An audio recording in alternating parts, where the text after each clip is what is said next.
அருமனை அருகே செல்போன் பேசியதை பெற்றோர் கண்டித்ததால் வீட்டு மாடியில் இருந்து குதித்த +1 மாணவி. கன்னியாகுமரி மாவட்டம் அருமனை அருகே உள்ள முழுக்கோடு பகுதியைச் சேர்ந்த 16 வயது மாணவி ஒருவர் தற்போது 11ஆம் வகுப்பு முடித்துவிட்டு 12ஆம் வகுப்புக்கு செல்ல உள்ளார்.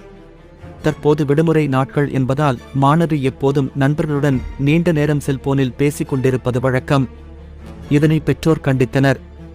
ஆனாலும் மாணவி செல்போன் பேசுவதை நிறுத்தவில்லை. இந்த நிலையில் நேற்றைய தினமும் மாணவி வீட்டில் நீண்ட நேரம் செல்போனில் பேசிக் கொண்டிருந்துள்ளார். அப்போது பெற்றோர் மாணவியை கண்டித்துள்ளனர்.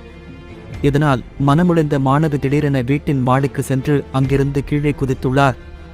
இதில் அந்த மாணவி படுகாயமடைந்துள்ளார்.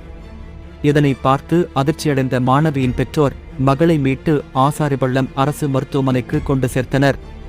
அங்கு அவர் தீவிர சிகிச்சை பிரிவில் அனுமதிக்கப்பட்டு சிகிச்சை பெற்று வருகிறார். தொடர்ந்து இதுகுறித்து அருமனை போலீசாருக்கு தகவல் தெரிவிக்கப்பட்டது. அதன் பேரில் போலீசார் விசாரணை நடத்தி வருகின்றனர்.